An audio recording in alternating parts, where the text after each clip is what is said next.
Tignan po natin kung ano ang mensahe para sa iyo ngayong araw. Keep in mind po na ito ay general reading lamang, so hindi po lahat ay makaka-relate, so be open-minded. Sa mga hindi pa po nakasubscribe dito sa ating channel, please subscribe na po kayo and palike na din po ng ating video. At sa mga nice pong mag-avail ang ating private readings, Lucky Stones and Amulet, makikita nyo po yung link sa description box below. Tarot Intentions by Aliana Reyes.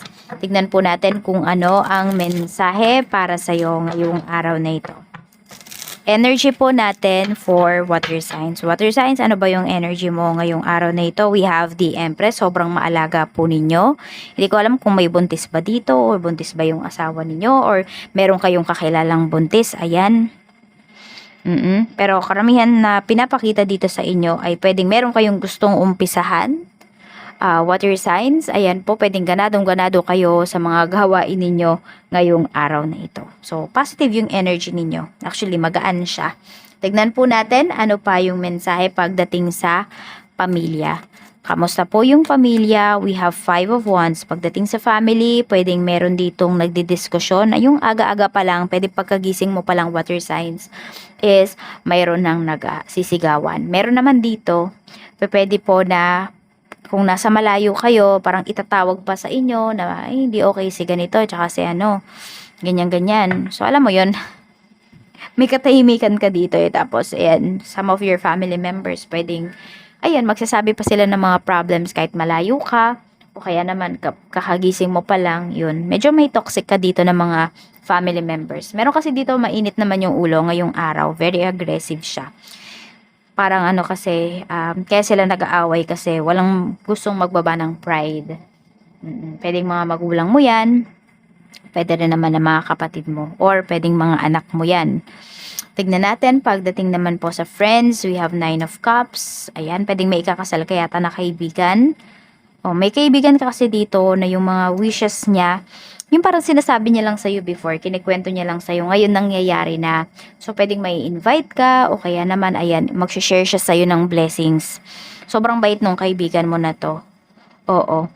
Totoo talaga siya sa'yo. Ayan po. Di dahil sa binibigyan kanya ng something, na mayroon siya, or nag-share siya sa'yo. Kahit sabihin natin, kahit wala siyang i-share, minsan nag-e-effort talaga yan para may ma-help siya sa'yo. Ganyan. Or, the other way around, pwedeng ikaw naman ito. Tingnan natin. So, nakikita mo talaga na nagiging successful na kayo na mga kaibigan mo, or isang kaibigan mo, naging successful siya or successful na siya, pero hindi niya kayo kinakalimutan. Tignan po natin, pagdating naman sa love life mo, we have the Emperor. So, the Empress and the Emperor, ayan, mag-asawa yung energy na yan.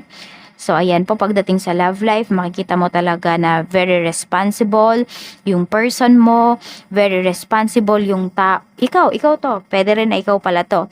Water signs, you're very responsible pagdating sa pagpapamilya, pagdating sa family mo mismo, sabihin natin nanay, tatay mo, mga kapatid mo. So, iba po sa inyo, pwedeng kayo yung breadwinner dito sa inyong family.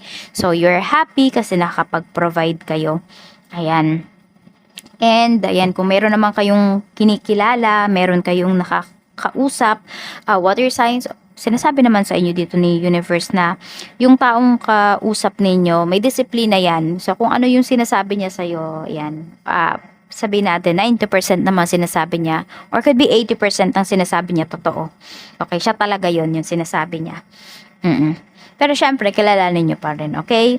Medyo strict yung tao na yan. So, ayan, pwede rin sobrang strict ng person mo, or ng asawa mo, water signs. Tignan natin kung ano pa yung mensahe para sa'yo. Nakaramdam naman ako dito ng happiness because you respect each other. Ayan, mahalaga din yan talaga sa relationship, 'di ba? Hindi lang naman talaga love yung mahalaga sa relasyon. Minsan nga, 'di ba, nagtatagal yung marriage kahit na hindi na nila mahal yung isa't isa, but nandun yung loyalty, yung respeto nila sa isa't isa. Nagtatagal talaga, nag-work yung relationship. Tignan po natin pagdating naman sa kaperahan, we have 4 of Cups. Marami naman sa inyo dito, parang hindi kayo masaya pagdating sa pera. O kaya naman baka may bibilhin kayo ngayon, water signs, di kayo sure kung bibilhin nyo ba talaga yung isang bagay na yon.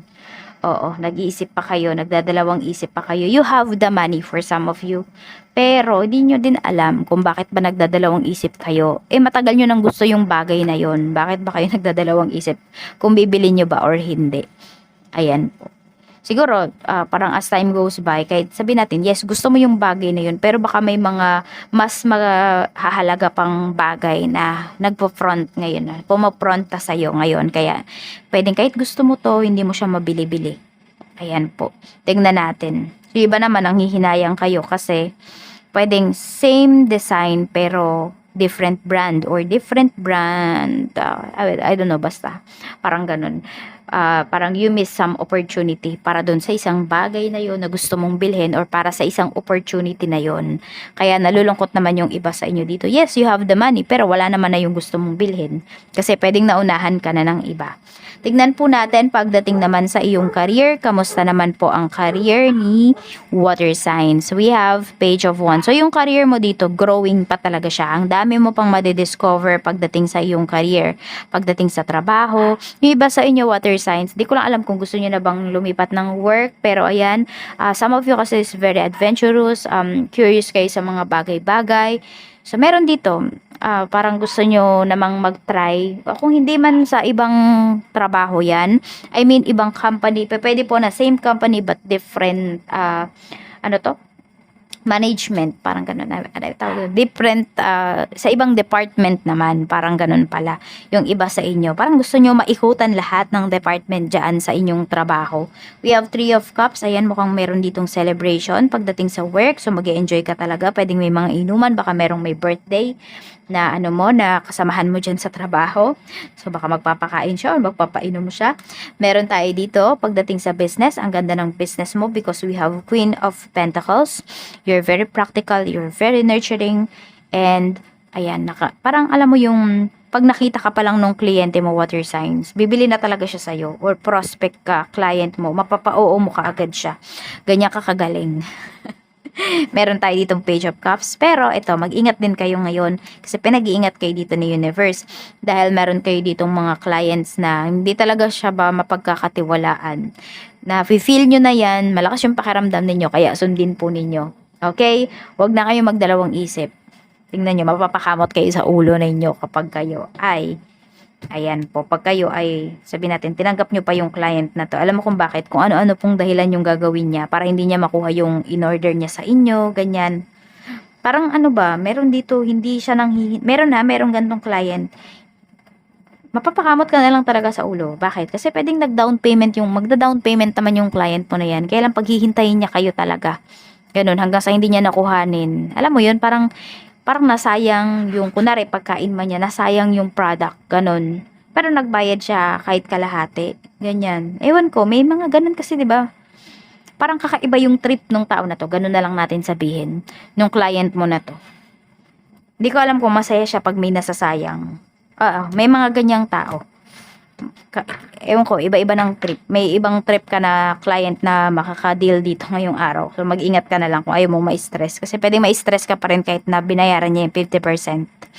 Tignan po natin pagdating naman sa mga positibo na pwedeng mangyari sa'yo. We have temperance. Kung meron po kayong sakit, ayan, di ko alam meron bang nasugatan dito. So, unti-unti po nag-heal na yung mga sugat po ninyo. Oo. Meron din dito, pwedeng nakaka-move forward na kayo from your ex. Ano pa? We have 6 of Swords. So, may pag-travel ba kayo dito? Ayan po. Parang meron kayong next destination. Kalmado naman kayo or safe naman po kayo na makakarating kung kayo man ay may pag-travel ngayong araw na ito. So, po kayong mag-alala. Tingnan natin ano naman yung mga negatibo na pwedeng mangyari sa'yo. We have Ace of Swords. Mag-ingat lang po kayo kasi ito.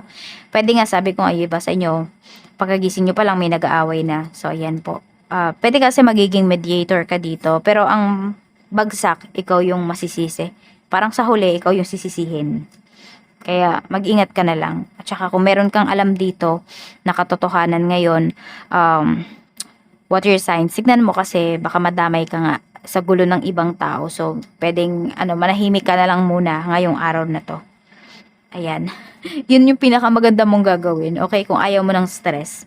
Tignan po natin pagdating pa sa mga negatibo. We have the Fool. Mag-ingat lang po kayo. Ayan nga kasi may mantitrip nga po sa inyo dito. Ayan. Pwede naman ng trip siya na may bayad. Pwede mantitrip lang talaga na paaasahin lang po kayo. Kaya mag-iingat kayo. Tignan natin ano ba yung bagay na dapat mong pagtuunan ng pansin ngayon. We have Knight of Cups. Okay, so may mga offers sa'yo dito. You check it out. Yung mga ano na to. Ayun o. Yan po. So, pag-isipan mo kung magiging kung magiging, ano ka ba? Ano ba yung negotiator tuloy? Kung magiging mediator ka ba? Water sign sa mga gulo ng ibang tao or iiwas ka na lang. Yan yung pagtuunan mo ng pansin. Okay? Kung ano ba. Kasi baka magpadala ka sa emotion mo eh. Dahil concern ka dun sa both parties. Kaya nang kasi sabi ko nga sa'yo, baka ikaw pa yung sisihin nila bandang huli. As in silang dalawa kung sino man yung mga tao na yan. Or kung 5 tao man yan, ikaw pa yung sisisihin nila. Kaya huwag ka na lang makialam, no? Sa mga problems nila. Hayaan mo silang mag-solve niyan. Mas magiging payapa yung buhay mo. Hindi lahat ng problema ay dapat nating pasukan. Dapat ma-involve tayo. As much as possible nga, gusto natin is peace of mind ngayon. We have third party. Ayan, meron bang involved dito sa third party? Reminiscing. Ayan po. So, pwede rin. Ayan, lagi nyo pinag-aawayan. Third party. May third party ba dito? Ayan po. Or napapag-usapan nyo lang ng person ninyo before. Paano pag merong nagkaroon ng third party sa isa sa atin? O ngayon, pinag-aawayan nyo na siya. Dati, parang joke-joke lang yan. Ngayon, pwedeng totoo na. Kaya ingat kayo sa mga jokes na sinasabi ninyo. Oo. Kasi pwedeng na-attract nyo talaga yan. So, ito po yung inyong mga lucky numbers. Pakisulat na lang po. Ayan, tignan natin ano ba yung masya-channel natin. 18, 31, 51, 26, 32,